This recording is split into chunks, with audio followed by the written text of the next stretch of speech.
Tengan una cordial bienvenida a este nuevo capítulo de Licaya. En esta ocasión es una ocasión particular, especial, donde en el recital poético tenemos cuatro poetas de diferentes partes. Estamos desde poetas de España, de México, de Estados Unidos, de Venezuela, y que están dispersos por diferentes partes del mundo, así que es un agrado muy significativo que estén acá, que logremos juntarnos aquí. Así que Robin, Rafael, Andrea, Adalbert, le agradezco mucho que estén acá. Tengan una cordial bienvenida también ustedes. Antes de comenzar, voy a leer una pequeña semblanza de cada poeta, que dará lectura a sus poemas, y el primero se va a hacer el estimado Rafael José Díaz, así que comenzaré a leer su semblanza.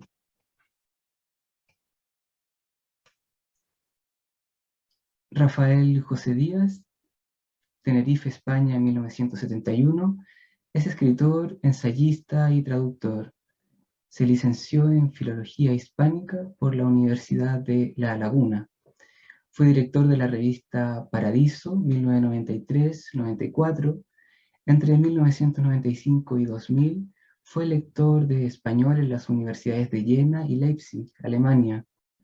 Reunió sus 6 primeros libros de poemas en un volumen titulado La Crepitación, 2012. Posteriormente, ha publicado Un sudario, 2015, y Bajo los párpados de quien se aleja, 2021.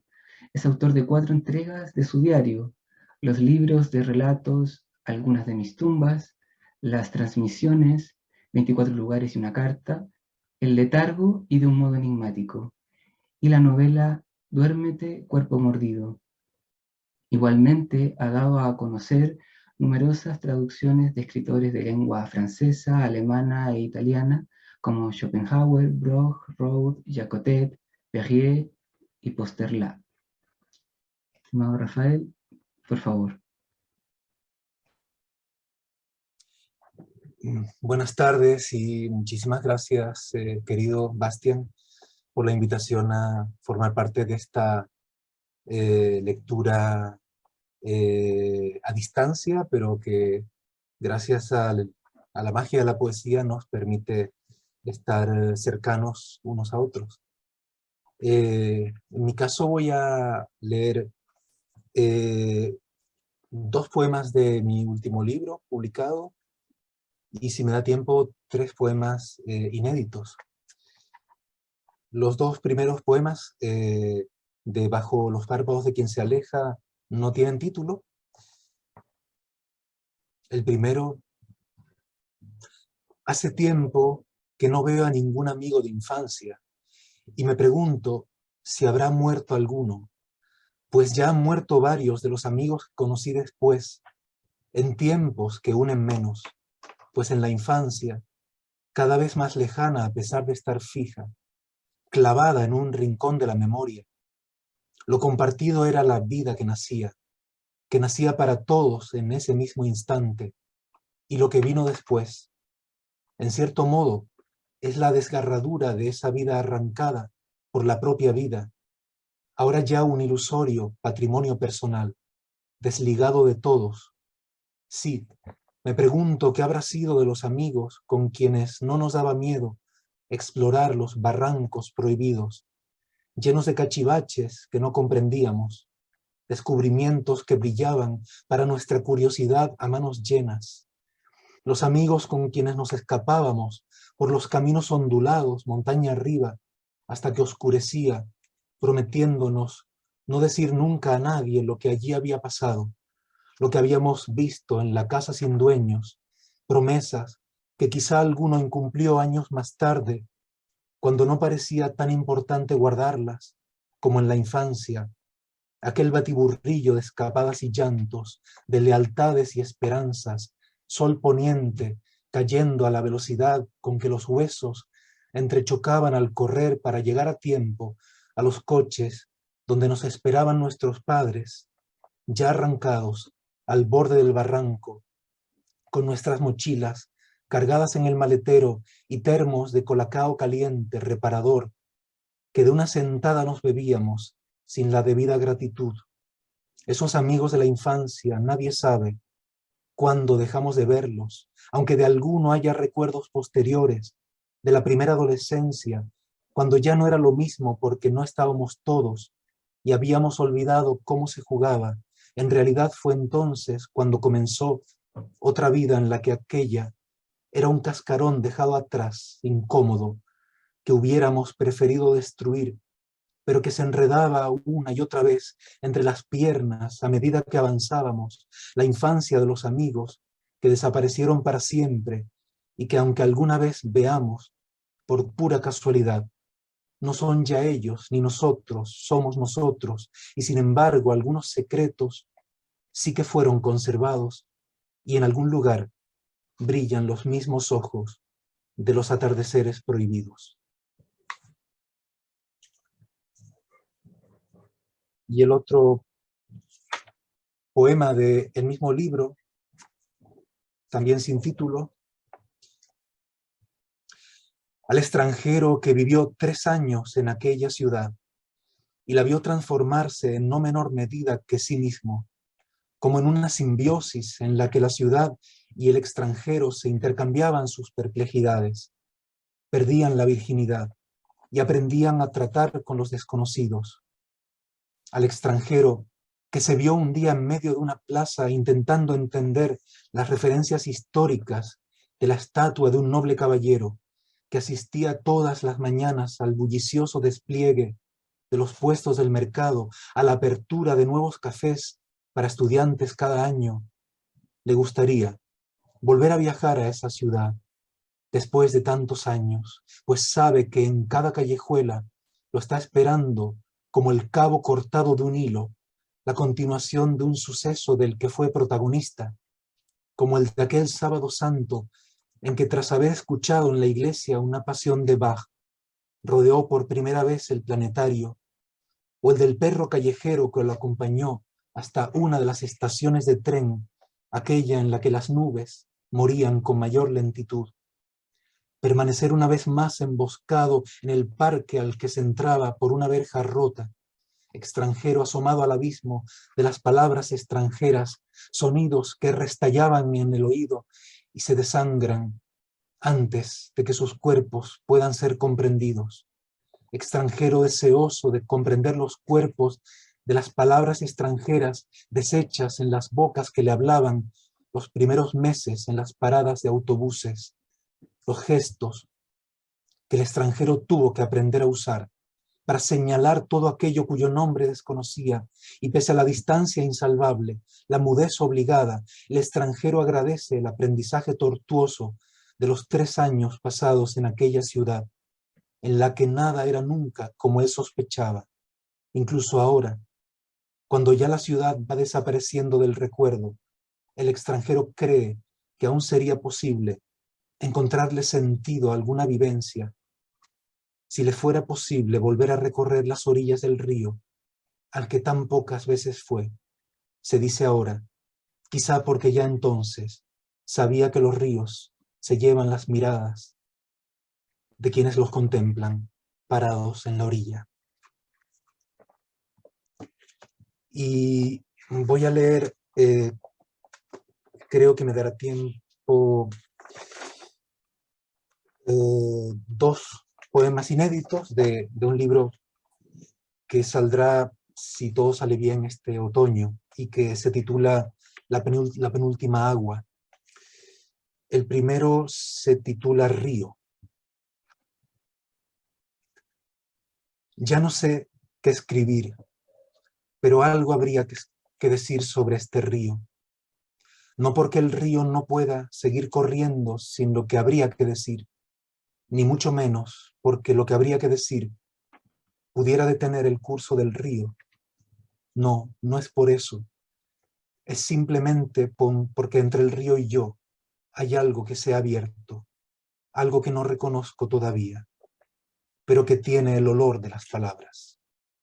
Hay un hueco entre el río y el cuerpo que camina a su lado, un hueco que es como el en vez del río, con un agua que fluye, pero del revés, hacia el nacimiento o el origen, como un reflejo del río en un espejo, un hueco que es como el vacío del cuerpo, que se sabe ocupando un espacio que no le pertenece, y lo libera al andar, como si se confundiera con el río.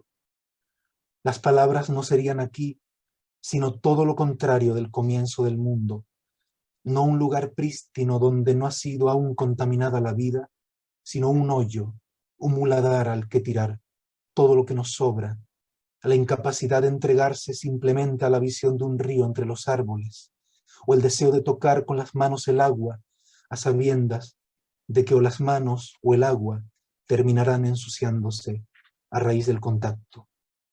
El agua es verde. Cada día el agua es de un verde diferente. El río está desnudo por dentro, y si el cuerpo bajara hasta él, se desnudara y se introdujera en el agua, sentiría un cosquilleo entre la nuca y los pies, como si unas manos dentro del río lo acariciaran e intentaran arrancarle la piel con delicadeza. El río es verde, como todo lo que refleja, pero lo reflejado no se ve nunca en la superficie del agua.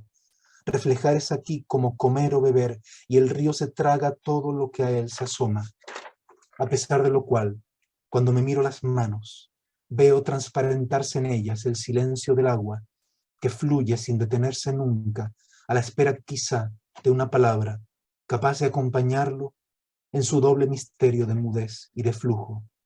Una palabra que, callada en la orilla, sepa saltar de pronto a lomos del agua, como una piedra tirada que no pesa, o como un barco de papel que un niño lanza, o, salvo que fuera muy cursi lo que digo, como una hoja que cae, verde sobre verde. Y ya por último, voy a leer del mismo libro inédito el poema titulado El caracol. Ahora sueño con caracoles, y en esos sueños soy un caracol que copula con su semejante. Sé que la cópula puede durar horas, porque nuestras pieles viscosas tardan en acoplarse y porque los jugos que supuramos nos disuelven en una delicuescencia que está más allá de cualquier éxtasis. Nos succionamos las estrías, ponemos boca abajo nuestras conchas y damos lentas vueltas en la humedad, junto a la hierba. Sueño que soy un caracol, sobre la huella que dejó un caballo en el camino cubierto de fango, sobre el que los árboles hacen descender sus ácidos susurros, y después de copular, atravieso lentamente la marca del casco, mientras huelo a mi alrededor la orina de los zorros. Sé que antes de que termine el sueño, seré destrozado por el peso de un pie humano, el de alguien que camina, y que puedo ser yo mismo, ya fuera del sueño. Muchas gracias. Muchas gracias, Rafael, por tu lectura. A continuación, es el turno de Andrea Alzati, a quien comenzaré dando lectura de su semblanza. Andrea Alzati nació en Guanajuato, México, en 1989. Es poeta y artista plástica, licenciada en Literatura Latinoamericana por la Universidad Iberoamericana. Ha publicado el libro de poemas Animal Doméstico, Juan Malasuerte 2017, también un libro de dibujos y textos llamado Algo tan oscuro que no tiene nombre, de Dharma Books and Publishing 2018, el poemario Todos mis cuchillos, Komorebi 2019, y en 2020 se publica Animal Doméstico en la editorial Liliputienses. Otras creaciones, además de las poéticas, que incluyen sus artes plásticas, dibujos, fotografías, entre otras, están disponibles en los enlaces que se van a adjuntar en la descripción de este video. Cabe además puntualizar que este recital, si bien va a estar el 29 de agosto, el lunes, está siendo grabado el 25 de agosto, es decir, este jueves en la tarde en Chile. Y antes de que comience Andrea, no podría no restarme a saludarla especialmente porque hoy tiene que presentar su libro, 9 poemas, en México. Así que aprovechando que se le estima mucho el Licaya, se le envía un afectuoso saludo con los mejores deseos para su presentación. Adelante, Andrea, por favor. Gracias, Bastián. Justamente quiero leer pues parte de esos 9 poemas, aprovechando que al ratito los vamos a presentar, pues un poco también para que ustedes los conozcan. Estos 9 poemas los escribí en el 2019 y salieron publicados primero en el periódico de poesía de la UNAM. Y esta publicación que vamos a presentar hoy trae los 9 poemas y sus respectivas traducciones al inglés que las hizo un poeta americano que se llama Dylan Angel, o no sé cómo se diga su nombre, que estuvo aquí en México viviendo un tiempo y sacó una publicación electrónica en el 2020 que era como una compilación de textos, no solo poesía, sino como también había, creo que como prosa por ahí, no sé. Entonces las traducciones las hizo él y pues a principios de año se nos ocurrió hacer esta edición que está hecha en risografía y trae algunas fotos del traductor y bueno, pues yo les voy a leer algunos. Y pues ya, es todo, ¿no?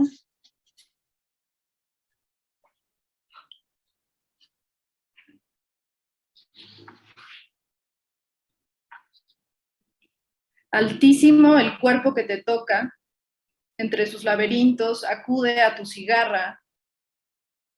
Es el aire de su espalda, la soga con la que hablo, las fibras de su ojo para oír lo que me anida.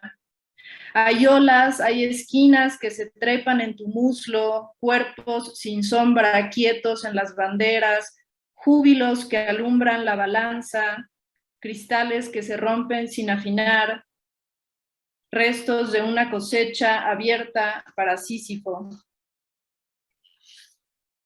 Ahí en su asombro las manos se comía, ahí en el péndulo que encuentra sus orillas, hay terrenos cubiertos de musgo, filamentos de un órgano que procesa el alimento. Se estancaba la leche debajo de los puentes y en las botas de hule se formaban corales. No queríamos resistirnos a las flores. En las copas arriba los árboles dormían.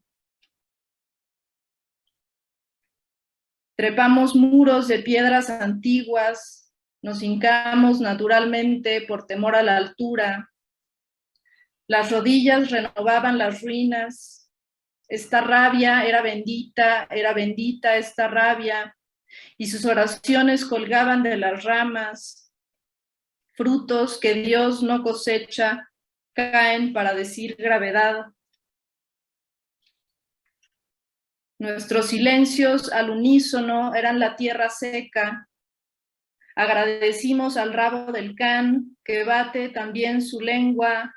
Hay latas de atún, pan de caja, limones verdes, tazas de té, paracetamol, cables. Roímos el mismo hueso por cientos de años. Buscamos el sol en el frutero. Hay voces, hay sillas, hay instrumentos de madera. Abordamos un automóvil y subimos al cerro a ver la oscuridad. Y en la oscuridad vimos el eclipse de luna y de la luna vimos solo la luna y la distancia. Hay armas, hay alfileres, hay barras de jabón. Niños que corren tomados de las manos, pastos húmedos, pantalones, mezclilla, una mancha verde en la memoria. Escarabajos, caracoles, lombrices emergen de la tierra. Nuestro miedo aparecía en cámara lenta. Altísimo el cuerpo que te toca la frente en las mañanas. Amanecer de espaldas a un rinoceronte y desear que todas las especies de simios nos perdonen. Fallamos, con tantas palabras fallamos. Había pétalos más valientes que nosotros, refugiados en cajas de concreto estéril. Hallamos el sol en la pulpa del higo. Hay cielo, hay mar, hay minas abandonadas, hay manantiales vigilados por ejércitos, hay armas y hay quien dispare las armas. Hay esqueletos que conservan sus preguntas, terrenos baldíos cubiertos de flores. Hay flores, sobre todo hay flores y leche seca y nubes y corderos. Altísimo el cuerpo altísimo de tu nombre a la distancia, quedaba lo íntimo, un puente de aire y el tránsito del planeta alrededor del sol. Bueno, ahí lo voy a dejar. Pues, eso es parte de los 9 poemas. Entonces, pues a ver, ¿qué les parece? Si quisieran el libro, me pueden mandar un correo y se los puedo mandar. Muchas gracias, Andrea. Realmente te agradezco mucho que también le dé lectura acá, en este día especial, así que nada, van a estar también en la descripción la manera de contactarte para adquirir el libro, que antes que comience la siguiente lectura, debo puntualizar que he podido ver la estética del libro, porque ha corrido por redes algunas fotografías y es bastante hermoso. Hay como varias fotos que se hicieron en rizo, y pues la verdad queda muy lindo, es como una combinación del trabajo de Luis, que trabaja bueno, él es diseñador editorial y tiene su rizo, entonces fue como algo pues ahí que fuimos armando entre los tres, entre Dylan, Luis y yo, y pues quedó muy lindo. La verdad es que lo que se ha podido ver, sí, muy bello, Andrea, así que felicidades y muchas gracias por estar acá y la lectura. Gracias. A continuación, continúa el turno de Adalbert. Daré lectura a su semblanza.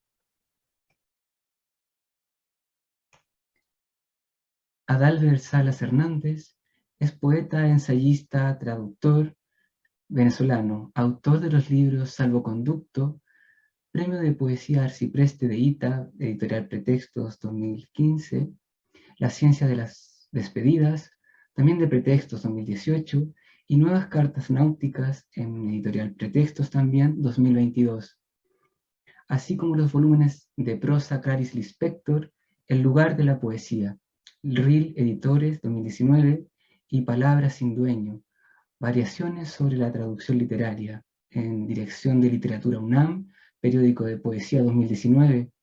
Ha publicado traducciones de Marguerite Duras, Anthony Artaud, Charles Bright, Mario Andrade, Hart Crane, René Crevel, Pascal Crignan, Mary Strand, Luis Glock, Joseph Komunyaká, entre varias más. Ha publicado las antologías Ai margini di un mondo sconosciuto, Edizioni Fili 39, Aquilone 2018, traducción de Alessio Brandolini, y De ningún viaje se vuelve, de editorial Mantis 2019. Estimado Albert, por favor, tu lectura. Pues muchas gracias y nada, quiero decir brevemente que es una alegría leer rodeado absolutamente por personas que admiro. Así que ya estar aquí ya es magnífico. En fin, no digo más. Paso a la lectura.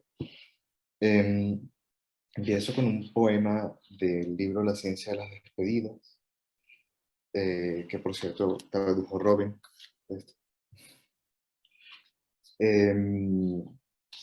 El poema se titula Islandia. Me costó años descubrir que la nieve es la forma menos amorosa del sueño. Tardé en comprender que detrás de su blanco solo hay más blanco. Un hambre plana que nadie ha sabido dibujar, una mano furtiva que hurta transeúntes desprevenidos cuando nadie la ve. Recibí esta nieve como quien recibe las llaves de una casa que no ha sido construida. Y por encima de tanta blancura atea, ese sol sin orgullo que no cuida de nadie. Al menos el sol del trópico vela por la sed que rasga la garganta, regala ese sudor metálico que nos destiñe el nombre, que presiona la frente con el peso de una promesa. Aquí, la palabra sol no me recuerda a nada. No lleva un ojo encandilado por dentro, un cielo de pupila cóncava. Se me escurre de la boca, se seca, incómoda en la comisura de los labios. No se arrastra por el cielo, no me despierta golpeando su martillo claro contra la campana de mi cráneo. Los techos pálidos, las calles que se extienden sin saber a dónde, el santo y seña de los guantes y los abrigos.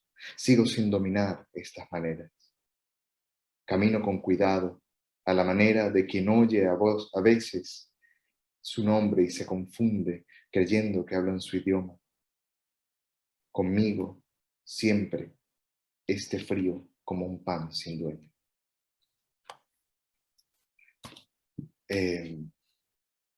Ahora también voy a leer de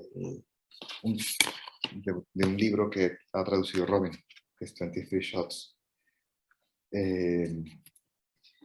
Ninguno de los textos que componen este libro tiene título. Están sencillamente numerados y voy a leer el fragmento 20. O el texto 20. Okay. Sinesio de Cirene creía que los sueños provenían del alma y que el alma contenía la forma de las cosas por venir. Las contenía todas, pero proyectaba las más importantes en los párpados cerrados. De ahí que pudieran interpretarse profecías a partir de los sueños, de esas siluetas incompletas. El sueño era entonces un cinematógrafo, dejaba ver el recuerdo del porvenir. La película de las cosas que todavía no han sucedido.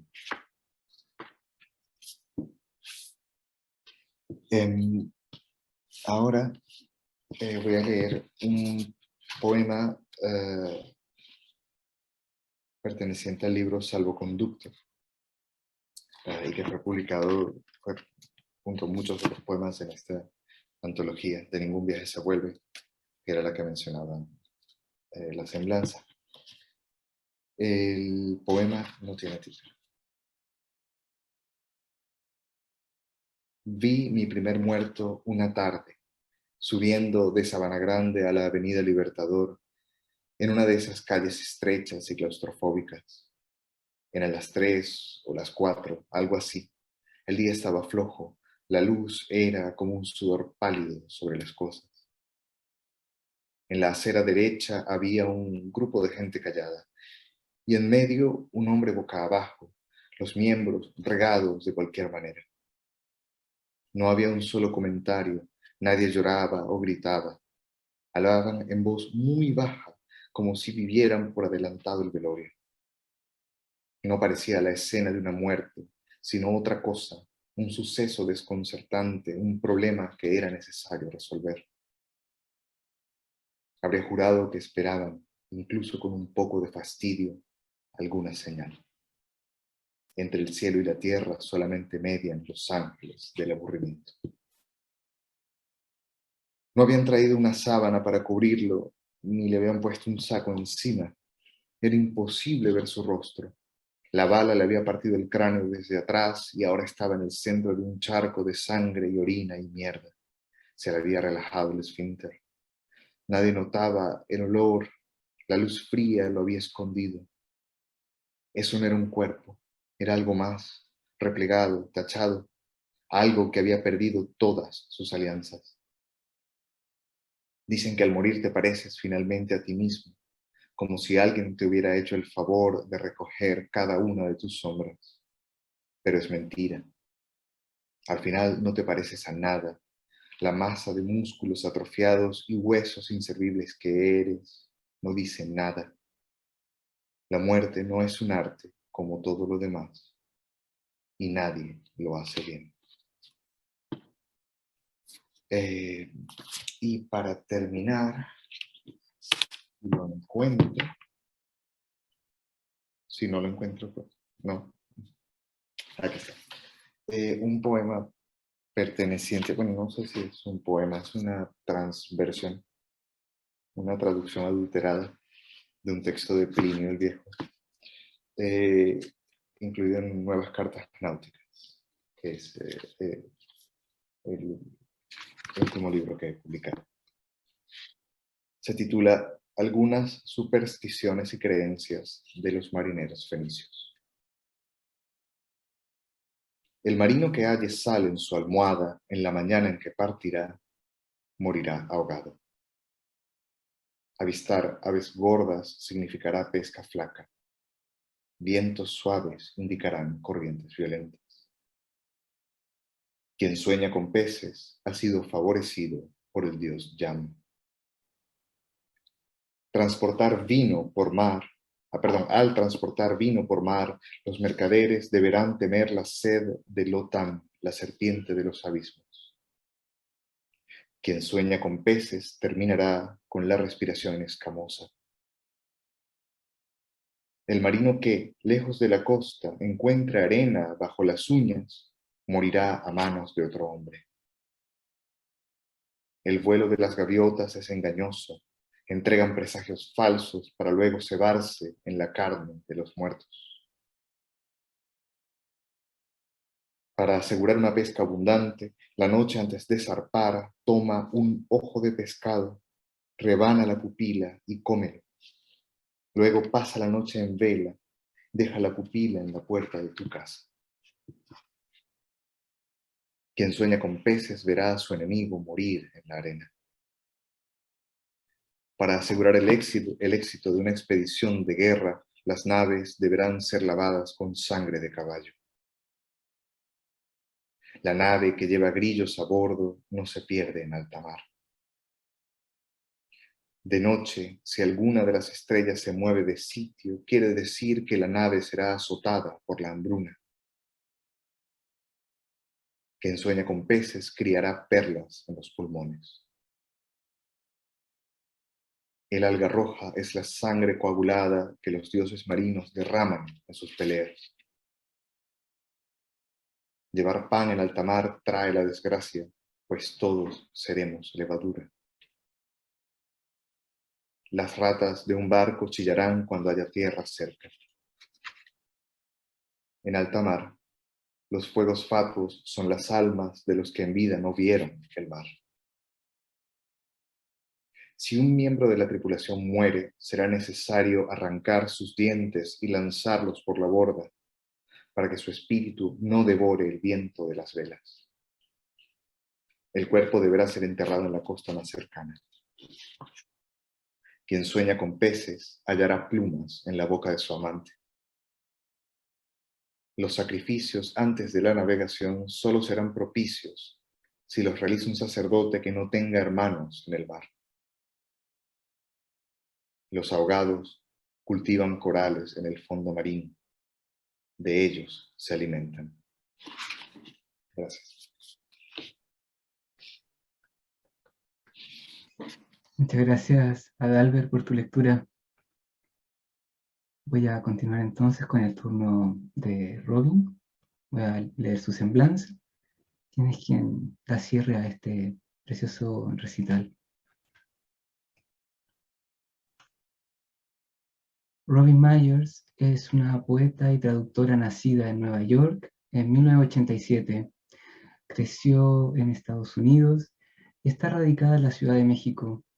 Sus libros Amalgama, Lo demás y Tener se han traducido al español principalmente por Ezequiel Seidenberg y publicado en México, Argentina, Chile y España. Entre sus traducciones recientes están obras de Marisela Guerrero, Dolores Dorantes, Leonardo Teja, Teddy López Miles, Cristina Bendek, Daniel Lipara, Adalbert Salas Hernández, Cristina Rivera Garza y más. Estimada Robin, por favor, tu lectura. Muchísimas gracias, Bastián, por convocarnos, por esta linda invitación y pues qué alegría estar aquí con ustedes, con mis compañeros y con todos los que nos escuchen. Voy a leer puros poemas inéditos hoy. Y como escribo principalmente en inglés, con una excepción, voy a leer más bien las traducciones de otras personas, que es una manera de compartir su trabajo también.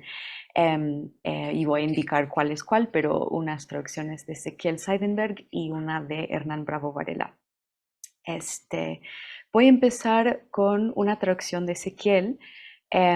Y como siento que también es lindo escuchar un poema en el idioma en que fue escrito, voy a leerlo en inglés y en español, es más o menos corto, y voy a revertir el orden habitual y empezar en español y luego leerlo en inglés.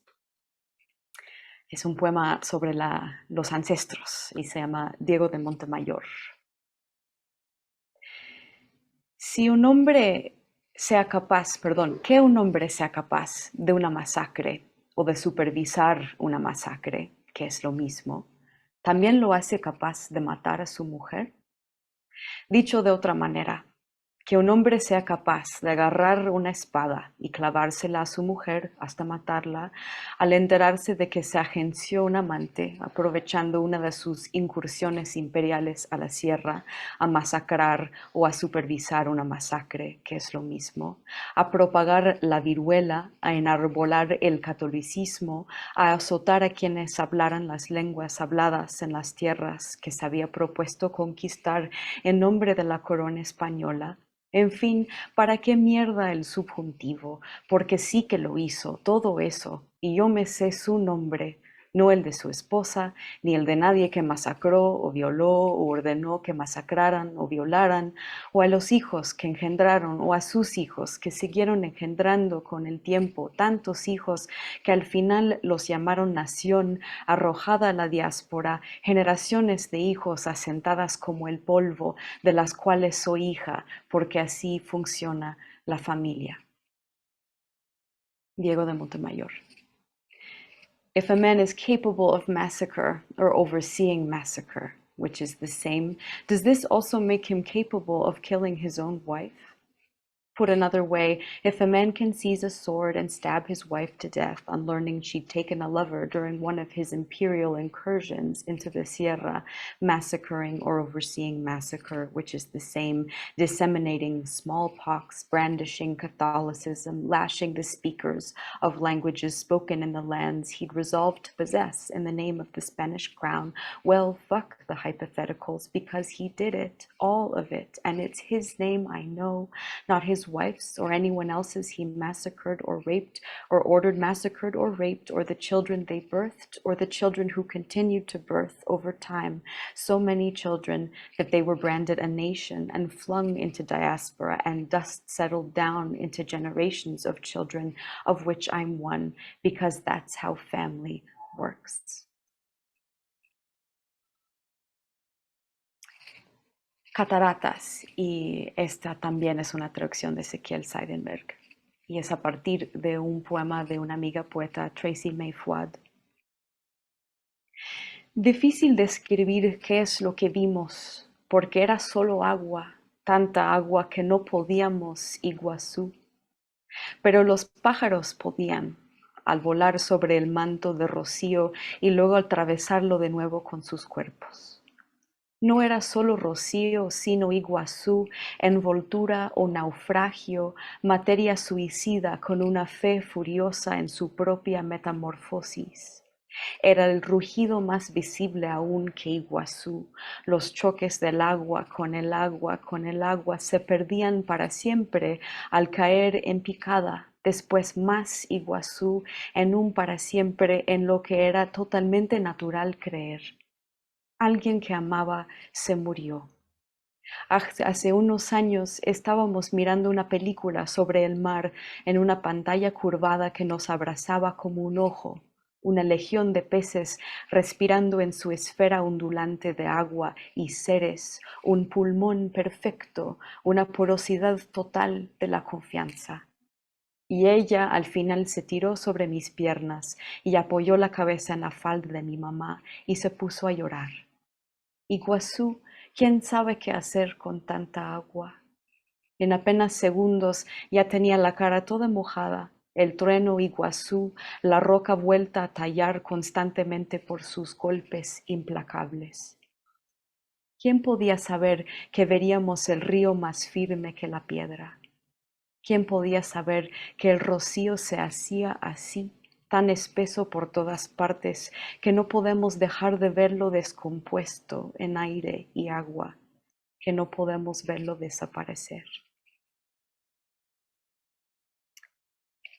Esta es una traducción de Hernán Bravo Varela y se titula Alza la mano si alguna vez. Ahora que volví a ser niña de nuevo, todo resulta más interesante. Tú me resultas más interesante, el alcohol me resulta más interesante, mi temor de quedarme bajo el agua es a un tiempo más obvio y más interesante. También los choques automovilísticos me llaman como nunca la atención, al igual que los rostros de jóvenes mujeres que venden cigarros y gardenias, al igual que mis propios y súbitos ataques de deseo, los cuales me desangran en torpes direcciones como dedos de plantas suculentas. ¿Te acuerdas del juego de quemados? ¿Te acuerdas de los machucones? ¿Te acuerdas de la electricidad estática? Cada rostro es de nuevo un parpadeo. Un perro con correa termina por meterse en todas las preguntas adecuadas. ¿Qué es lo que quieres? ¿Qué es lo que tú quieres? Quisiera a veces echar mano de mis propias manos y sacudirme y marcarme a mí misma con mis uñas. Ahora me doy cuenta de que esto también es una especie de éxtasis, una demanda generalizada. Dame algo útil, críame. Y voy a terminar con el único poema que he escrito en español, hasta ahora el único, no sé si el último, pero vamos a ver, que se llama Apología con un verso de Héctor Viel Temperley. Voy lento, creo, voy hacia lo que vi. ¿Qué más? Tomé una foto del río todos los días que lo tuve al lado. Mi vecina ciega escribía sus memorias en el estudio de abajo. A veces se iba al puente a tocarle la flauta dulce al cauce gris que no podía ver. Escuchando a lo lejos su silbato trémulo e insistente, la voz de una niña con cosas que decir, ya no veía al agua yo tampoco, solo a ella. ¿Acaso la poesía sea eso, más prevista que inevitable?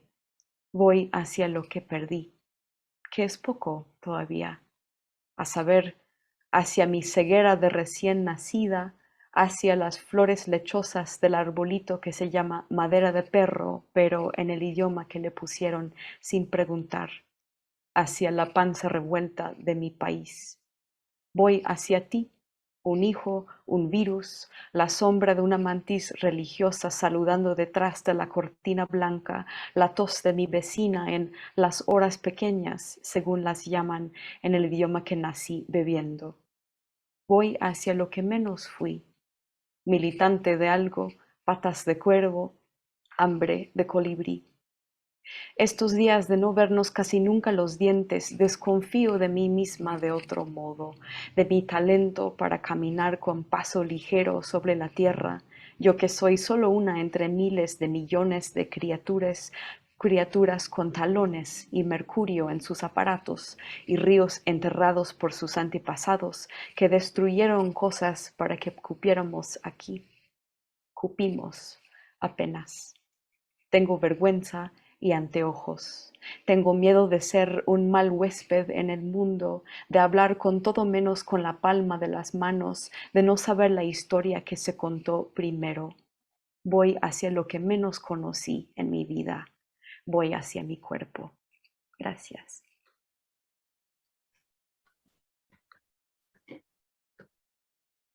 Robin, bueno, muchas gracias por tu lectura también, con su singularidad también.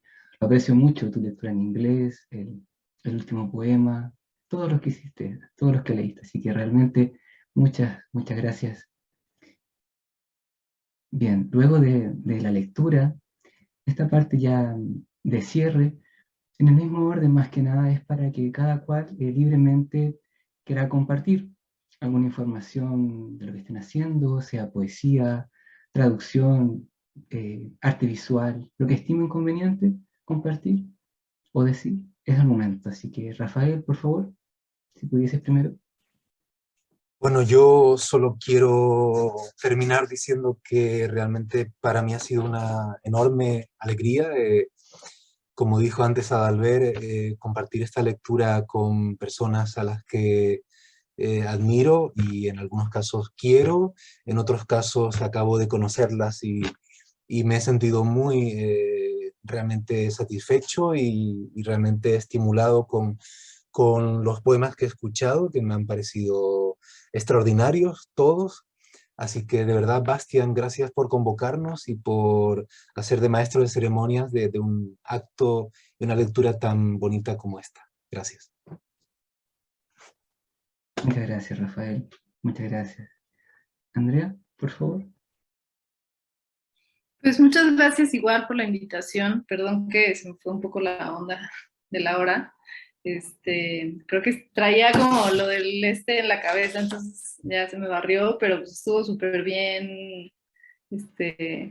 No conocía la obra de, bueno, de algunos de ustedes. Está muy linda. Muchas gracias por el espacio, Bastián, y pues por seguir haciendo estas cosas que ya igual ahorita que está como ya no estamos tan en el Zoom y eso de inicios de la pandemia, pero pues igual sigue siendo como una alternativa como muy chida para compartir poesía cada quien desde su casa, ¿no? Entonces, muchas gracias. Gracias, muchas gracias, Andrea, por tus palabras también. Y que te vaya muy bien hoy en tu presentación. Estimado Adalbert, por favor. Pues me sumo a la cadena de agradecimientos. La verdad es que es maravilloso este espacio virtual y, como decía Andrea, cada vez son menos las lecturas virtuales, aunque, digamos, fueron casi la regla, ¿no? O, mejor dicho, fueron la regla por un par de años, pero tienen muchas y muy buenas ventajas, ¿no? Nos permiten estar juntos a pesar del océano que nos separa, ¿no? Literalmente, y va a estar disponible en línea para que lo vea quien quiera, donde sea. Y esas son cosas que vale la pena seguir cultivando. Entonces, no, muchas gracias. De verdad, ha sido hermoso. Gracias, Adalbert, también por tus palabras. Lo aprecio mucho también. Y estimada Robin, tu turno, por favor. Pues sobre todo quisiera hacerles eco a los otros tres, pues para agradecer este espacio, esta oportunidad de juntarnos y pues de agradecerte a ti también, Bastián, por tu presencia tan solidaria, por todo lo que vas haciendo en Dicaya. También pues es una labor compleja y de corazón y pues nada, muchísimas felicidades por todos tus proyectos y muchas gracias por la invitación a los cuatro de nosotros. Bueno, me siento bastante apreciado, así que lo agradezco porque era un momento también para otras cosas, pero muchas gracias, se aprecia mucho porque eh, yo aprecio mucho la poesía de cada cual con su singularidad, que es porque los invité y le agradezco realmente mucho lo que hacen. Y antes de ir cerrando, solamente decir que por un lado es un gusto poder estar en este momento por primera vez con Robin y con Adalbert, que eso también tiene una experiencia para mí significativa, por primera vez estar así, aunque yo lo he estado viendo en otras actividades virtuales, que eso para mí es algo muy valioso, de poder estar con personas que quizás físicamente es muy difícil que se pudiera dar. Y por otra parte también es una experiencia especial volver a ver, por ejemplo, a Rafael, con quien tuvimos un capítulo de su traducción a Ampérier, hace unos meses atrás, así que volver a tenerlo acá también es significativo, y con Andrea, que tuvimos un capítulo dedicado a su poemario Todos mis cuchillos, en mayo, entonces eso también es muy enriquecedor como experiencia. Así que nada, espero que podamos seguir uniendo puentes, uniendo poesía, y los mejores deseos para cada cual en sus labores en general. Así que lo dejamos hasta acá, y muchas gracias. Y por supuesto, cada poeta va a tener en la descripción del video, de quienes lo estén viendo, enlaces para poder seguir su trabajo en toda su diversidad, porque hacen variadas cosas cada cual. Así que muchas gracias.